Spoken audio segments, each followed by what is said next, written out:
Brutus, Lord Incarcerator, is the first major boss encounter in the story campaign. As his name implies, he is a large brute who relies on slow but heavy-hitting pure physical attacks. As an introduction to boss fights within Path of Exile, his mechanics are relatively simple, but due to the lack of character abilities, passives, or gear, he can still pose a real threat. To prepare yourself somewhat before entering, make sure you have at least 1 filled medium life flask, 1 to 2 filled mana flasks, along with some armor-based gear pieces, even if you are, say, a witch or a ranger. The best armor-based type to wear are the hybrid armor evasion bases.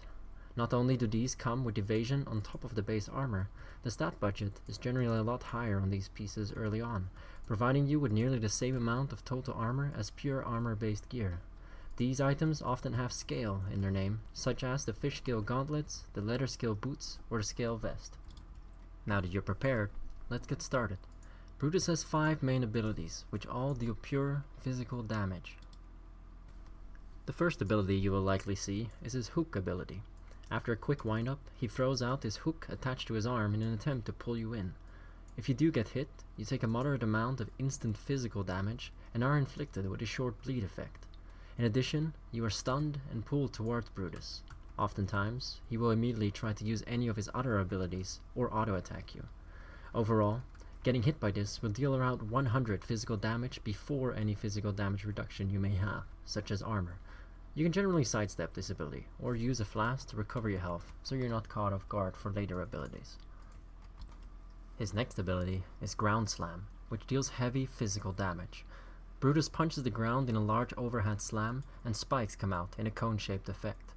The closer you are to Brutus, the easier it will be to avoid the hit by moving to his side. If you do get hit, you'll take around 150 physical damage before any reductions. Both of these abilities will force you around the battlefield, dodging hooks and sidestepping slams. But in addition to that, Brutus also summons spike traps. This is a large AoE ability which does very minor but constant physical damage. It's not very dangerous to move through, but standing in it for too long will start to reduce your health quickly. Move around these as best you can, but don't be afraid to step into one to dodge any of his other abilities, which are far more deadly. Once you have reduced Brutus to at least 80% health, his most potent ability becomes available to him. When in melee range, he's able to do a multi-slam attack, punching the ground in triple slam fashion and dealing heavy physical damage with each hit. He's able to turn with each punch, so get out of his range until the slam is done. Note that this ability often follows after his hook ability, so if you do get hooked, make sure you're ready to dance. Brutus's last ability starts happening when he is below 50% health. He will occasionally drop multiple cages from the ceiling, which contain low health skeletons. Both the dropping of the cages and the skeletons themselves deal very minor physical damage. However, killing the skeletons provides a way to recharge your flasks.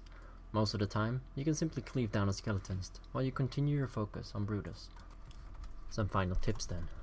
Most of this fight revolves around dodging Brutus's abilities through movement, as his hits are slow and you lack the tools at this level to effectively deal with them. Strafe and circle around him, whilst weaving in attacks will cause you to avoid most of his damage, and at the same time improve your damage uptime. Decoy totems also provide a nifty tool, as it will continuously taunt Brutus and have the ability to be focused on the totem. Simply resummon it as soon as it dies and you should have no problem. Lastly, you can use the portal scroll to quickly jump to town to refresh your flask charges, if you're running low on health and ran out of charges before he is at 50% health. That's all. Good luck in your hunt, Exile.